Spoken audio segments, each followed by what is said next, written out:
Hi, I'm Debbie Harper, and this is the Harper Homestead, and this is my 2025 introduction to my channel. Every year I like to start the year off with just doing a little introduction, hoping to reach more people. So if you just come across this, I encourage you to subscribe and like and see how many more people that we can reach out. And this year we're just going to focus on basic homesteading. I feel like it was really hot probably a few years ago, and it's kind of dying down just a little bit, but I think it's definitely a benefit to you and your family.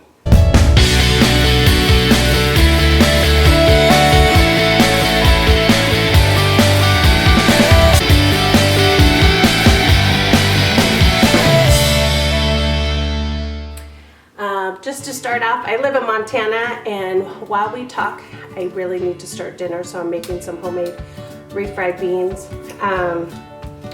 And I could put a recipe in the notes if you like. I love making refried beans and making a big batch. I usually freeze them, but my husband and I are trying to start using the freeze dryer more. We have a freeze dryer and I use it a lot, usually for my fresh vegetables to keep, and especially eggs. I do a lot of freeze dried eggs to preserve those, because I do not keep a light in my hen house. I let them stop laying naturally over the winter, and so we usually go through a lot of eggs, so I always use the freeze dryer for that. So I'm making a big batch of refried beans. I live in Montana with my husband and my two youngest kids. I have two boys that currently are 14 and 15. And we moved here I guess we bought this house in 2018. We moved here full-time in 2019. I just turned 50 this year. I have two grandchildren. So one that is going to be 2 in April, and my grandson Noah was just born in October. So I live full-time now as a stay-at-home mom, which is new to me. It's currently at this house, it's me and my husband and my two boys. We both retired 2 years ago. I retired at 48 and my husband retired at 47. And he was a fireman. He finished his career as a battalion chief for Orange County in California. And I was a CPA. I was a partner at a CPA firm based out of California, but they were nationwide. So we really didn't plan on retiring so early. We actually grew up in California, and like I said, we bought this house in 2018 with the idea that one day we'll retire there, and it's nice to have the property. We didn't know if we were going to put it up as an Airbnb or rent it out, or what we were going to do with it. We really planned on retiring probably anywhere, still early, between 50 and 55. I worked really hard on making sure that our house was going to be paid off by then. Like I said, I was a CPA, so I did all the money. And I think CPAs are pretty frugal anyways, and firemen are probably worse. So that was really our goal. And at one time while we were here, it would just seemed like paradise, right? We had no internet here for a couple years, and we would come here probably like every 3 or 4 weeks, fly up here, and I would work remote, or we would come on my husband's day off, weeks off, and hang out here. And then we just kind of started not wanting to go back. So I proposed to work remote, and my sons really wanted to move here full time, because we have about just under 23 acres. And you imagine little boys, at that time they were 2nd grade and 4th grade. We always had dirt bikes and went on vacation with our dirt bikes, and so them being able just to ride it here off the front porch was like heaven for those guys. So I proposed to work remote, which was a big hoo-ha.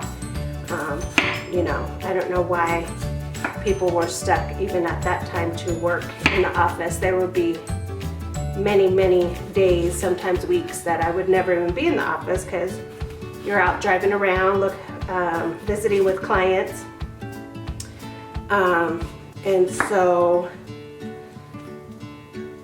And I would work from home at my house in California, but somehow moving here and working remote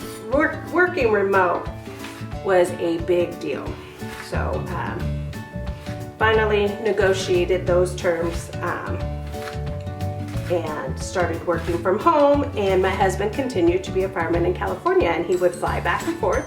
Sometimes I felt like we were high-fiving in the airplane as one was coming home and I was going there. My kids were in school locally at a very small school, and everything was fine.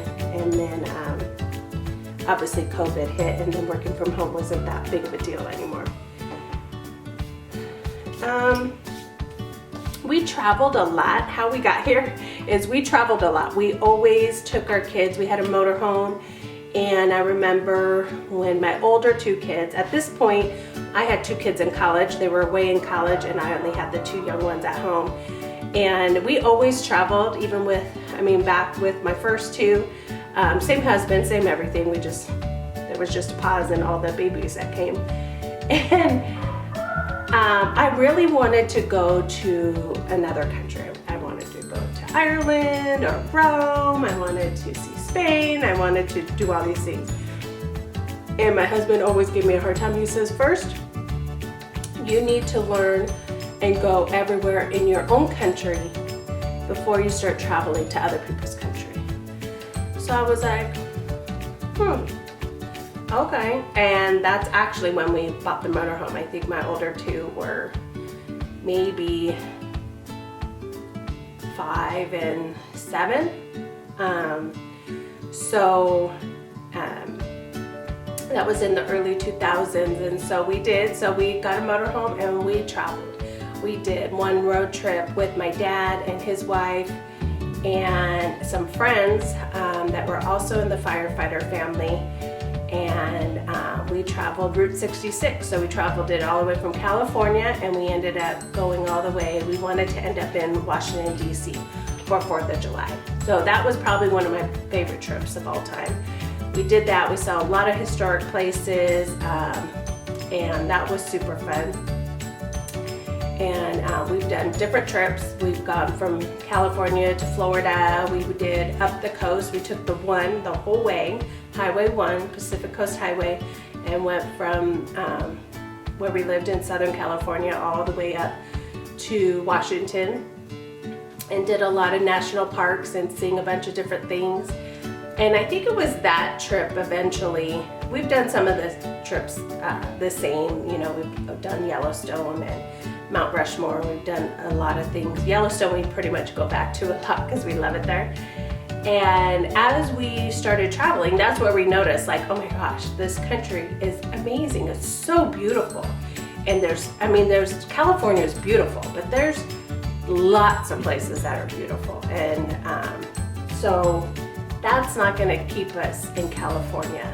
I guess my biggest concern about California is that it was so expensive. And I feel like my husband and I came from working parents, and I was the first daughter out of 5, or first child out of 5 to go to college, get a degree, and I got a great job. We made really good money.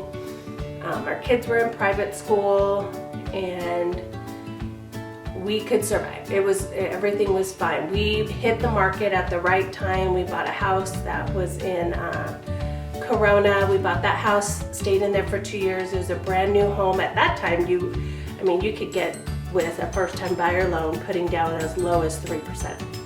And so we did that. 2 years later, we sold it and made a good amount of money to be able to buy our last house, which was in Orange County.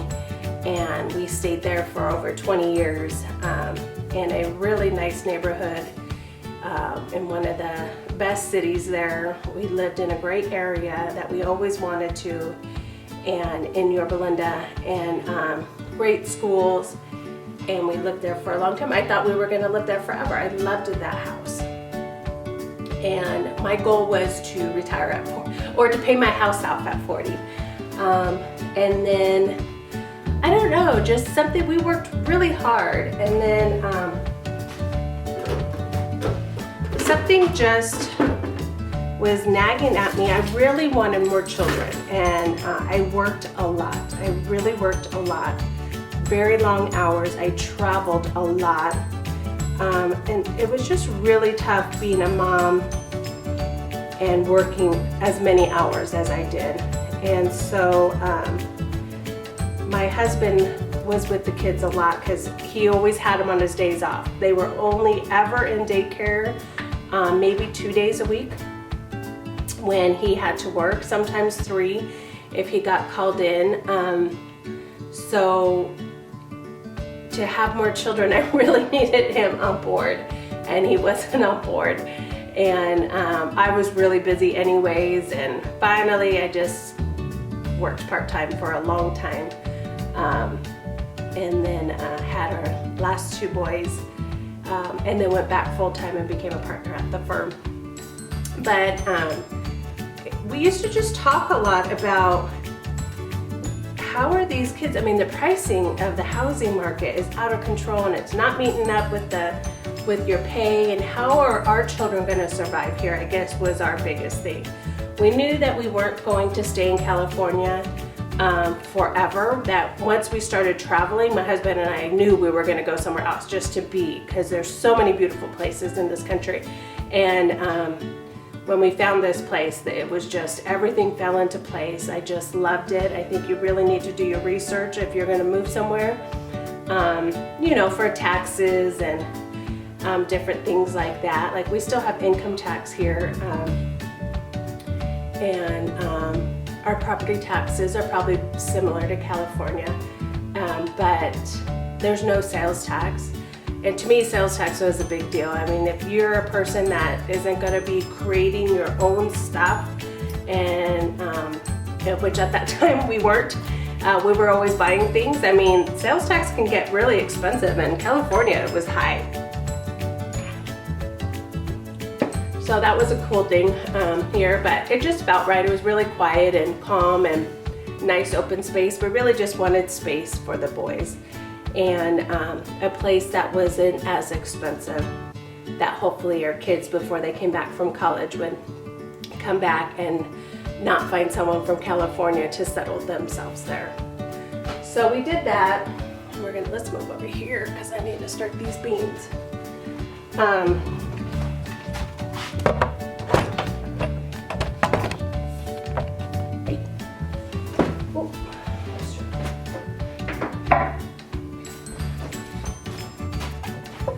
So we did that and moved here to Montana, where we lived, and I don't know what happened, but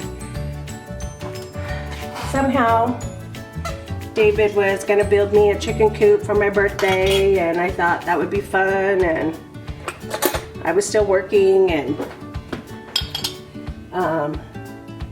he did. He built me a chicken coop, and we met a great family here, and they were moving back to California.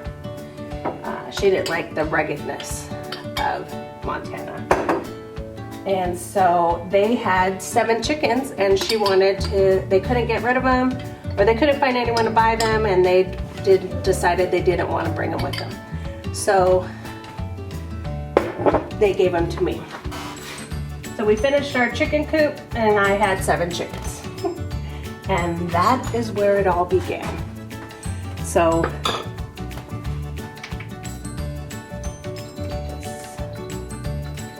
we I'm a book reader. I love reading books.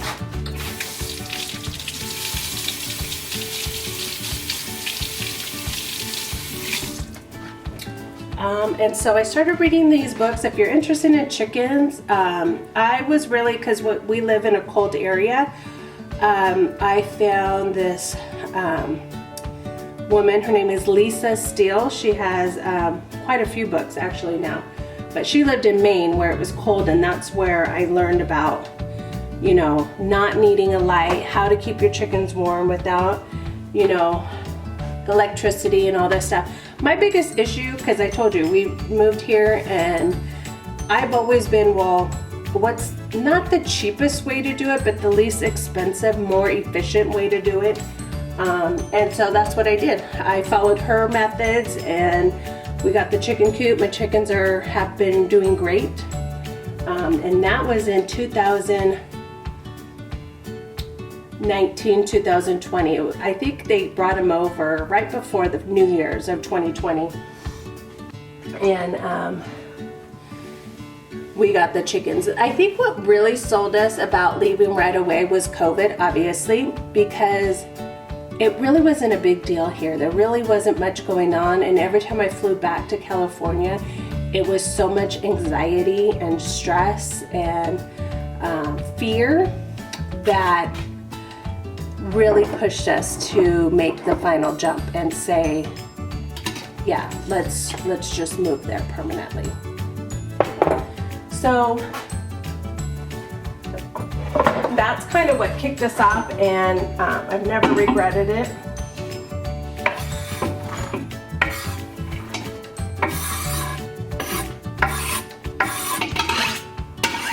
I'll show you some quick pictures of the place that we have. I have this new drone that I want to try out and take some videos, and you can see it's actually snowing right now, so it should be really pretty.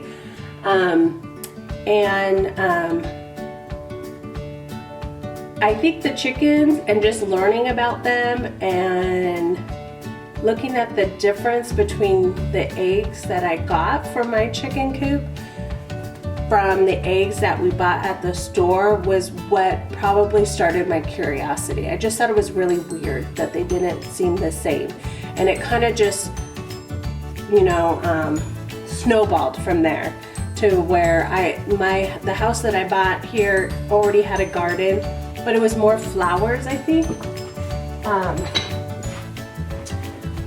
But just because it had a garden, I was just interested in it, and so I figured I should probably start trying to use it.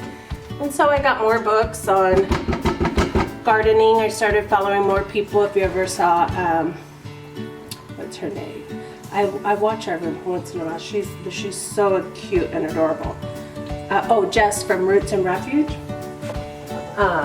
She's really good with gardening. So the only hard part is she's from the south, so the gardening's a little bit different because we get a lot of snow here.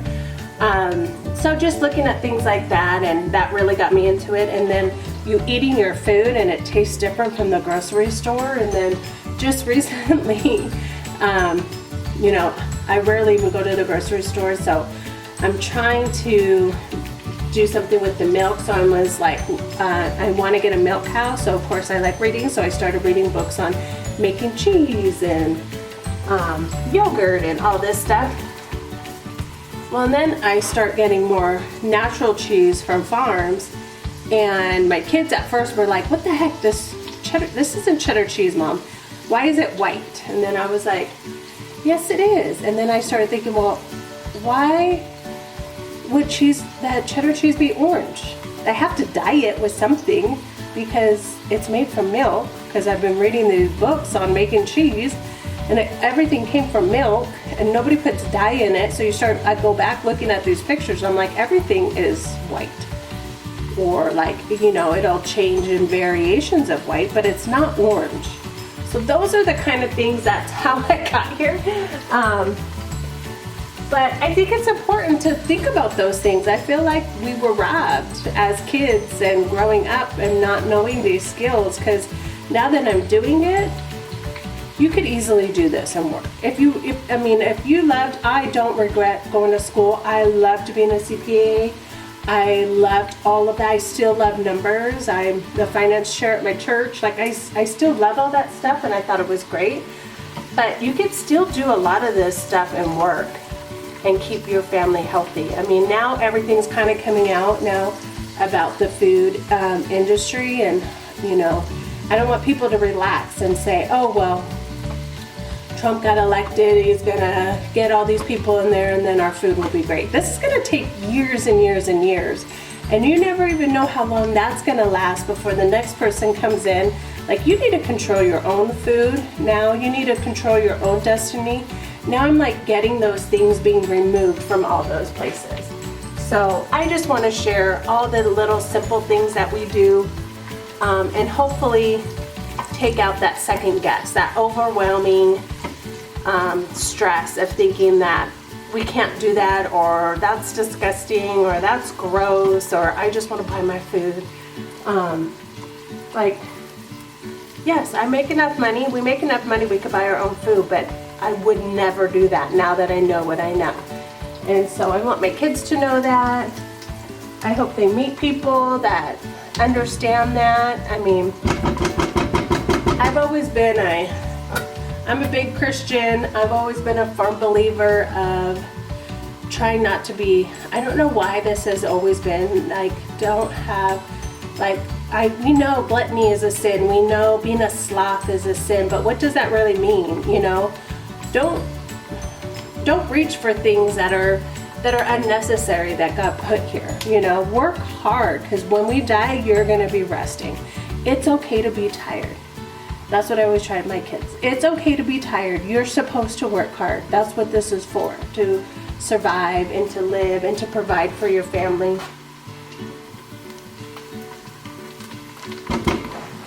This isn't going to break you. This is actually very enjoyable, and once you learn it, it's not hard. As you know, I mean, I never even cooked most of my married life. My husband cooked everything. He wouldn't even cook meals and put it in the freezer, so when he was gone, we would have food. Or we went to the restaurant.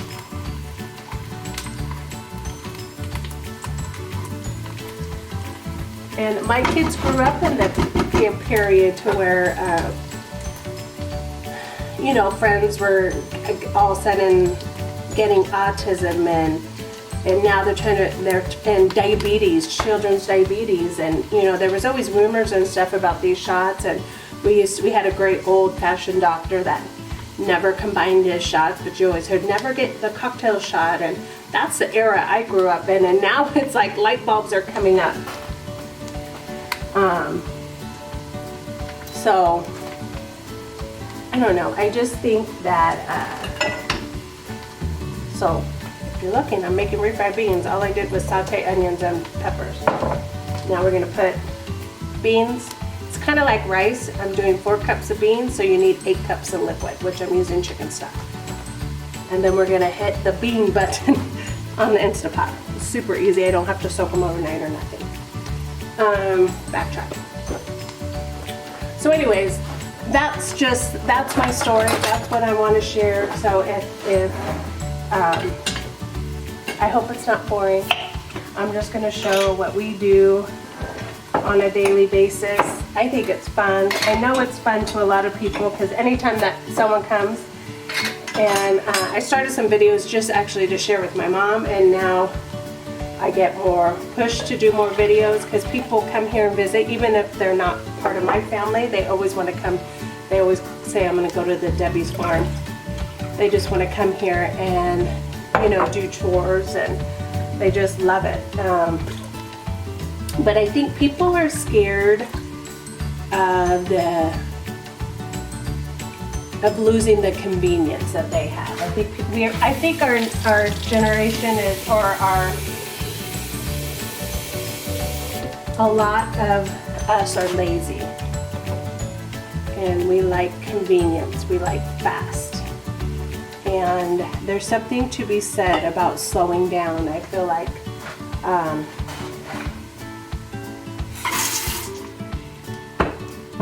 the amount of time I spend with the Lord on a daily basis is such a gift, and it's really neat to see how everything kind of works together. It's a lot easier than you think.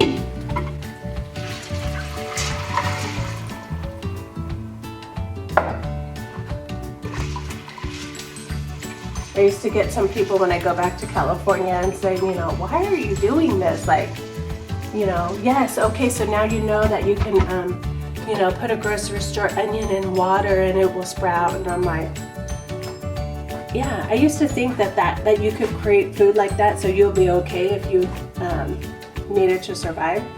That is not how you would get an onion. You wouldn't even get an onion. You would get the flower. That will give you the seed.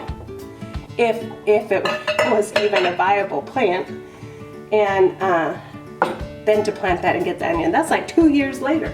So there's so much more to this. It's pretty much just a mindset. Anyways, it's nice to meet you, and I will show you part of my property and hopefully get to visit with you guys. Send me comments, send me questions.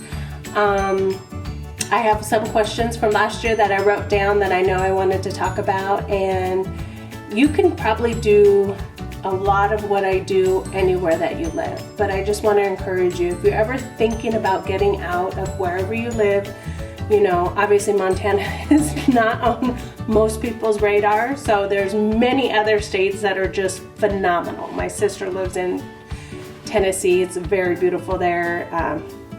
Idaho, South Dakota. There's just a million beautiful places in this country, and there always is a place for you guys to do what you think your gut is telling you to do, because more than likely it's not your gut, it's your soul. It's what God is calling you to do. So good luck, and here's to 2025.